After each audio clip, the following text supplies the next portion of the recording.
everyone. It is Rory from that Eurovision site, and this time around I am joined by the absolutely fabulous Mia Dimšić from Croatia. Zdravo, kako ste? Oh, dobro sam. Vi? Nice. Dobre. Thank you so much. Najlepša hvala.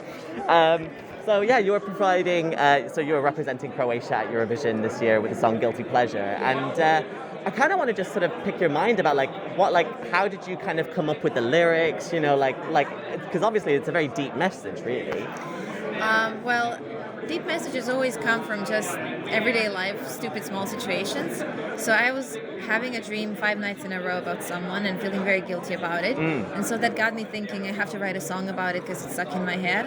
And as I was writing the song, I figured out, it's so stupid that people get into relationships and so many of them are afraid to get out. They just cling to safety, and then they feel guilty about liking someone else when maybe liking someone else is just what humans are supposed to be doing, right. Connecting, with other humans, Yeah. So that got me thinking, maybe I should write something about it because it's obviously bothering me, and it's been bothering me throughout my youth. And just, falling in love, falling out of love, and it all being so stressful. Yeah. And society sometimes judging it, like, why did you break up with someone, then go out with someone else, stuff like that.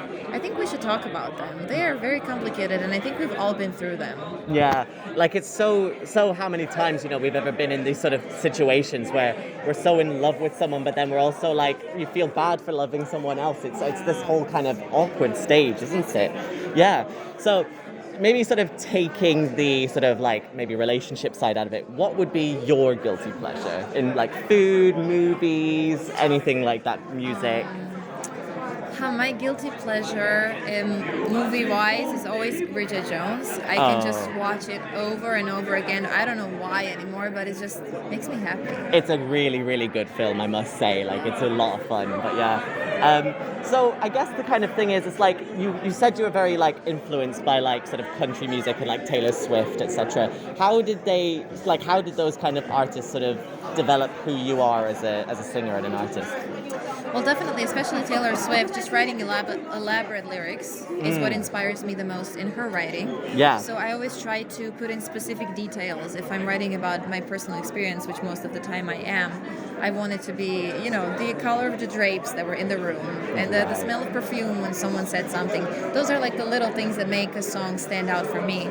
So I like to really narrate in my songs. So people always say there's a lot of lyrics in your songs, and I'm obsessed with everything having to be rhymed and very symmetrical. Right, okay. But that's just who I am. I can't change it. No, of course, that's totally fine. Yeah. So yeah, that would be one thing that I picked up from Taylor Swift in particular. Yeah, she's so good at it.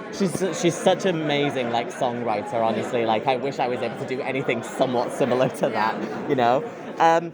So obviously, Dora, it was a fantastic sort of show. You had an amazing sort of staging. You had the backing dancer who was very very touchy-feely, I guess, which is the sort of thing of the song. You're very at that last moment where it's will they, won't they? I think you hinted that there might be changes to the staging. So are you able to sort of delve into any more about that, or is it we sort of sworn to secrecy? I mean, there's still a lot to be kept secret. Okay. I just think we should keep it a surprise for the fans. But yeah, I can definitely say that we're completely changing our performance. It's just different moves, different everything, but still the same vibe, intimate vibe of a dream. Different colors maybe. Okay. I won't be in black this time, which is as a girly individual, makes me happy just to try out something new. Yeah, definitely. And yeah, the general atmosphere will be that of a starry summer night. Right. So I think it will be very, very atmospheric. Oh, I'm looking forward to seeing that on stage. Is the dancer going to still be there, or is it again, that'll be very interesting to see. I like the sound of that. So kind of looking ahead to Turin, have you listened to many of the other songs? Have you got any favorites, or? Yeah, definitely. One of my favorites is Hold Me Closer, and I just saw Cornelia pass by, so I will have to go introduce myself. Just love her song so much. It's one of the songs I love so many songs this year. I think this Eurovision is the Eurovision of ballads. It is a little bit. I get the bit. feeling somehow. Yeah. Which is more on my musical taste side, generally. So I am really going to be enjoying like every night of the Eurovision this year. As you should be. I mean, it's a fantastic show, and you know, you being part of that is also absolutely fantastic. It's huge. So, obviously, as well, if there was someone sort of watching this and sort of thinking, oh, I really love Guilty Pleasure, like, what song would you recommend from your other sort of songs to sort of recommend them? Well, all of my other songs are in Croatian for now that are published, so people might not be able to understand a lot. But there's a song called Bezimeni that is one of my biggest Croatian hits that I really like because it's a song I wrote about a really nasty, mean person who was rude to me.